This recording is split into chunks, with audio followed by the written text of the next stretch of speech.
Assalamualaikum warahmatullahi wabarakatuh dan salam sejahtera. Selamat datang ke siaran khas X-Tick Channel sempena Majlis Pelancaran Program Nilam Pikat Sekolah. Saya Nur Syazah binti Sharman dari Sekolah untuk Dunia. Pada hari ini, kita berkumpul bagi menyaksikan pelancaran satu program yang amat penting dalam membudayakan amalan membaca dalam kalangan murid, iaitu program Nilam.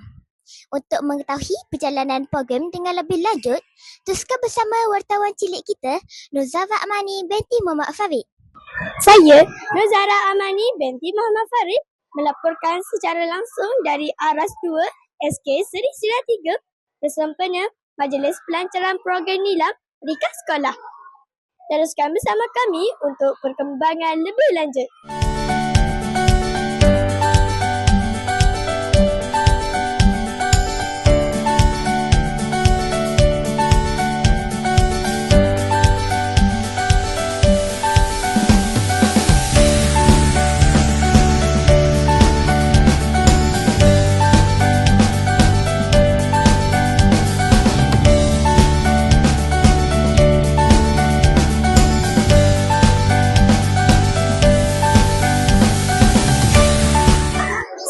Sekarang saya bersama Encik Rosti bin Harun, Guru Besar SK Seri Sila 3. Apakah harapan pihak pentadbir terhadap pelaksanaan program Nilam dalam meningkatkan budaya membaca di sekolah ini? Terima kasih. Seperti mana kita tahu, Nilam tu nadi ilmu amalan membaca. Kita nak memupuk minat membaca dan juga memupuk untuk berfikiran kreatif dan inovatif kepada semua murid-murid dan juga warga SKC Suria 3. Harapan saya supaya semuanya dapat membaca dengan lancar dan dapat memperterjemahkan apa yang dibaca dalam kehidupan hari-hari. Terima kasih, Cikgu. Sama-sama. Bersama saya sekarang Puan Fairuz binti Omar, Guru Pustaka dan Media Sekolah. Apakah usaha atau aktiviti yang telah dirancang untuk menarik minat murid menyertai program Nilam dengan lebih aktif? Okey, terima kasih. Pusat Sumber Asyatir telah menjalankan beberapa aktiviti bagi meningkatkan penggunaan AINS ataupun Nilam di sekolah ini. Kita mengadakan pinjaman buku berkelompok ke kelas-kelas dan menyediakan sudut bacaan ataupun sudut Nilam di kelas. Dengan ini, murid-murid dapat menggunakan masa yang terluang untuk membaca semasa waktu lapang mereka.